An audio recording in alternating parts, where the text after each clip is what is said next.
देखिए, मैं कहना चाहूँगा जब आम आदमी पार्टी जीती, दिल्ली से 28 सीट आए उनको, तो उन्होंने बहुत जल्दबाजी में घोषणा कर दी कि ना हम किसी समर्थन लेंगे, ना किसी को समर्थन देंगे। जिस प्रकार उन्होंने वोट जब मांगने गए, वो पब्लिक में गए और हर दरवाज़ा खटखटाया, उनको पब्लिक में जाके ये राय लेनी चाहिए थी कि हमें करना क्या है। जी। खुद मठाधीश बन के उन्होंने निर्णय ले लिया कि नहीं, हम समर्थन ना लेंगे ना देंगे। यहाँ पे जब 28 सीट आपकी जीती है, 8 सीट कांग्रेस की जीती है, कांग्रेस को उन्हीं लोगों ने वोट दिया, दिल्ली वालों ने दिया है जो आपको दिया है वोट। 28 सीट जो आपकी जीती है, आपको उसको रिस्पेक्ट करना चाहिए और एक राय बना के एक स्टेटमेंट देना चाहिए, लेकिन आपने स्टेटमेंट ऐसा दिया नहीं जी। अब कांग्रेस ने क्या किया है कि भाई जनता की भावना को इज्जत देते हुए ये लेटर पकड़ा दिया राज्यपाल जी को कि उपराज्यपाल जी को, भाई कि आप हम अनकंडीशनल सपोर्ट कर रहे हैं, और कई दिन से कांग्रेस इस पर चर्चा भी कर रही थी। अब आपको ये निर्णय लेना है कि भाई हम जनता की भावनाओं को रिस्पेक्ट करें और जो उन्होंने वादा किया है दिल्ली की जनता से उसको पूरा करें जी। या फिर वो इसे भागते हैं और वो अपना एम लोकसभा चुनाव और बाकी राज्यों में चुनाव में देखते हैं और इसका फायदा उठाने की कोशिश करेंगे जो उनको माइलेज मिला हुआ है जी। ये उन पे। तो ये अगर वो चालाकी करने की कोशिश करेंगे और जनता से भागेंगे तो इसका बहुत ही नेगेटिव इम्पैक्ट दिल्ली की जनता पर पड़ेगा। बिल्कुल समझना चाहिए। और कहीं ना कहीं ये बातें अब आम आदमी पार्टी को भी समझ में आने लगी है, तभी आज कुमार विश्वास ने कहा कि तमाम संभावनाएं, तमाम विकल्प अभी खुले हैं।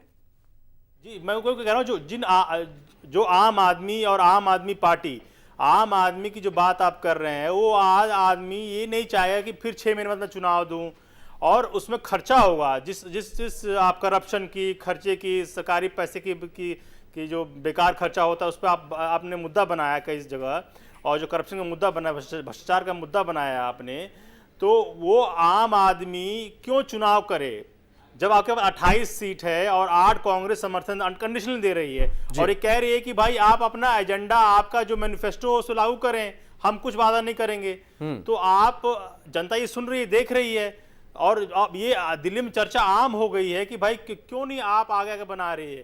तो ये मैसेज जा रहा है कि आप चैलेंज से डर रहे हैं। आपने जो वादा किया क्या वो कर पाएंगे आप? क्योंकि बाहर से किसी को दोष देते रहना और उसकी बुराइयां निकालना तो आसान है, लेकिन उस कुर्सी पे खुद बैठ के जाके उसको संभालना, तब की ये जो ऐसी दिल्ली है जहां ऑलरेडी बहुत डेवलपमेंट हो चुका है, उसके बावजूद भी आप इतना कतरा रहे हैं उस चैलेंज को लेने के लिए। ये जनता पूछ रही है, वो आम आदमी जिन्होंने आपको वोट दिया है और इतनी थम्पिंग वोटिंग हुई है आपके पक्ष में, वो आपसे सवाल पूछ रही है।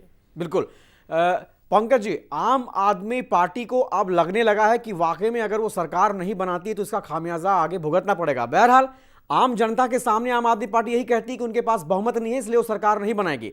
इसके पीछे क्या कुछ राजनीतिक वजह हो सकते हैं जो आम लोगों को समझ में नहीं आ रहा? थोड़ा उसका भी विश्लेषण करना चाहेंगे आप?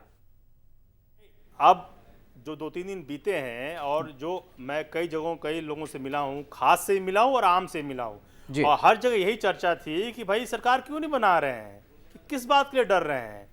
तो जो ये सोच रहे हैं, आम आदमी की सोच ये है कि दोबारा इलेक्शन होगा तो थम्पिंग मेजोरिटी आएगी और लोकसभा का बेनिफिट भी इनको मिलेगा और सीटें भी ये लोग लेंगे। जो इनको एक एज मिला है, जो इनको इतनी सारी सीटें मिली है, इनके फेवर में जो इनको लग रहा है लहर बनी हुई है, इसका फायदा उठाना चाहते हैं। अगर ये 6 महीने अगर ये सत्ता संभाली और काम उस तरह से डिलीवर नहीं कर पाए तो फिर ये किस मुंह से जाएंगे दोबारा चुनाव करने के लिए और किस मुंह से वोट मांगेंगे?